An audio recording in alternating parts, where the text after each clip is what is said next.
Welcome to St. Orlacs. Are you here for your feeding appointment? No, I don't know why the building's called that. I guess the Count was being ironic, or maybe the two of them just had a bad working relationship. Yeah, well, if you'd like to take a ticket and wait for your number. Well, I'm sorry, but you're not the only one waiting to feed tonight. Some of our donors' half-lives ended up being quarter-lives, so we're currently understaffed. Thank you. Now, if you'd like to take a ticket, there's a waiting room over there.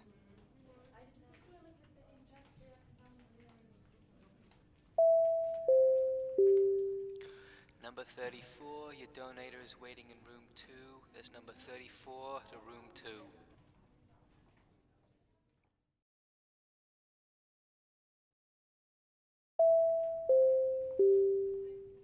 Number 78, your donor is waiting in room 5. That's number 78 to room 5. Hey pal, you're not allowed in here. You're forgetting you were blacklisted after that mess you made last month. Your access to live feeding has been revoked. Well, too bad. You have to make do with frozen bags from here on out. I don't care if it tastes like shit. You should have thought of that before you put a hole right through your donor. You think I'm scared of some gussied up goth in a popped collar? Idiot should not have come back here. Take this loser to the lab. Boss wants the stolen goods returned pronto.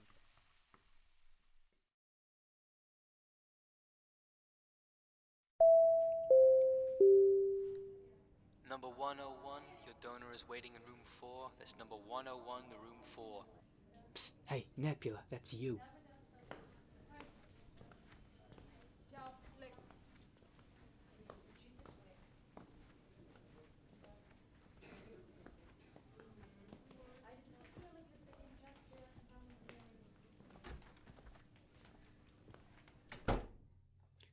Oh, hello. You must be... My name is AB+61.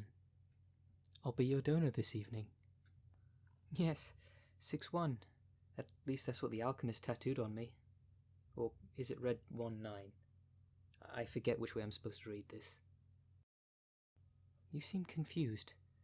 Let me explain. To keep up with the high demand for live feeding, the Vampire Corps outsourced the blood banks to the Mages Guild on the promise of an infinite supply.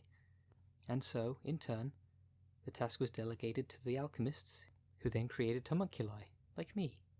We were specially cultured with enhanced healing capabilities. While it takes 12 to 16 weeks for regular humans to replace a pint of blood, a homunculi can regain it in 12 to 16 hours. Now, it's no scam, I assure you. While my life may be artificial, the blood circulating my veins is completely real. I see that look in your eye, but I have to inform you that does not mean you can engorge yourself.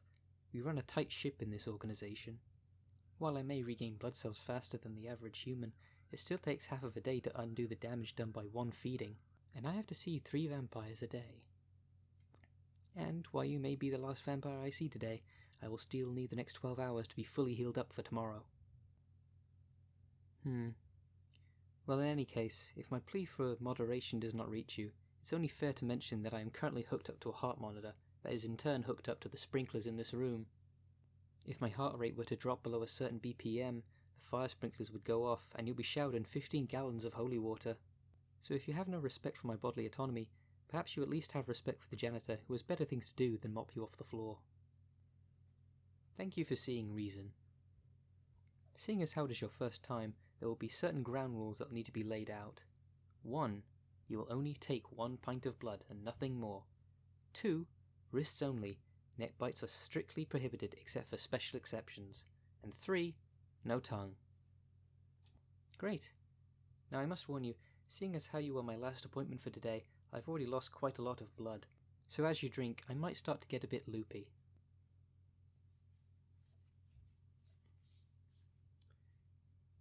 Now, if you could just simply line your fangs up with these 2 points here.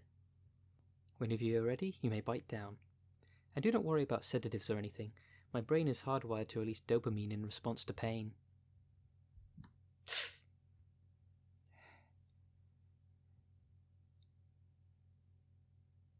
I'm noticing that you were not drinking. I'm sorry, you're going to have to speak up. You've got my arm in your mouth. There's no blood? Well, that does not make any sense. I took my 6-hour break. There should be... Oh. It appears your fangs are sticking right through my wrist and out the other end. Have you considered perhaps getting them filed down? Either way, it appears that this method is ineffective. May I have my arm back?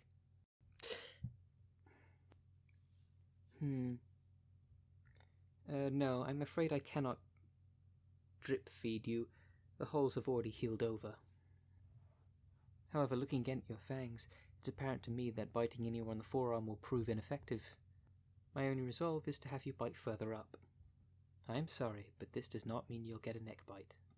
This does not qualify as a special exception. At best, it is a minor hiccup.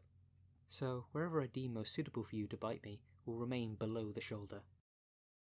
There is no written rule prohibiting you from feeding from my thigh. However, I would find it personally demeaning. Now, I do not have much experience with this, so I do suggest that you take caution so as not to bite into any... Yes, what your teeth just struck was bone. Had you waited for less than a second, I could have warned you about that. No, you may not lick it. Remember, there's a rule about no tongue.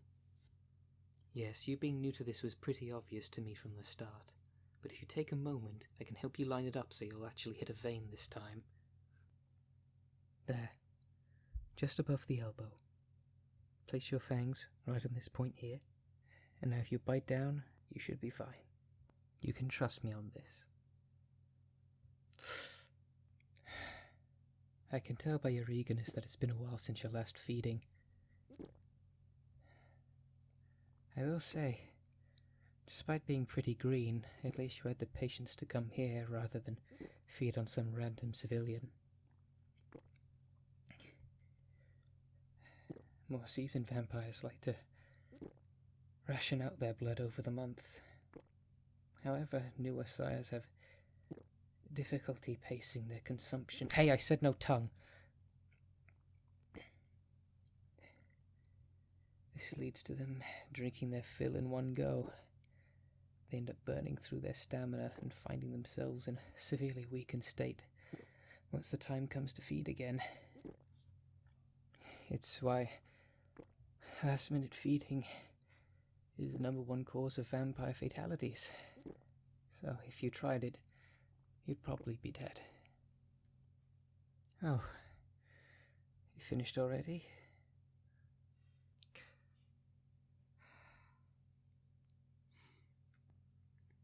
Well, I hope that despite a few missteps, you are satisfied with our service here. Well, should you choose to return, I'm afraid I cannot guarantee that I will be the one seeing you again, although there is no reason for you to worry, as I am not that different from the other 60 or 18 AB+ homunculi. I am unsure if vampires have put in any requests before, but if you're that dedicated to seeing me again, it would be worth asking. Although, I would caution that you tread carefully around the staff here. Despite the service they provide, they seem to regard many vampires with animosity. Just last month, a vampire escaped with one of us and fully drained them in the alley out back. Yes, it was quite grim. I heard he came back today as well. However, this time he was captured at the front desk. I believe I overheard the guard on duty. He said he was going to, quote, bleed him like a fat leech. Yes, the staff here are very protective of us. We aren't even allowed to leave these rooms. Oh, you should be on your way. They may start to get suspicious. They're already very anxious. Goodbye.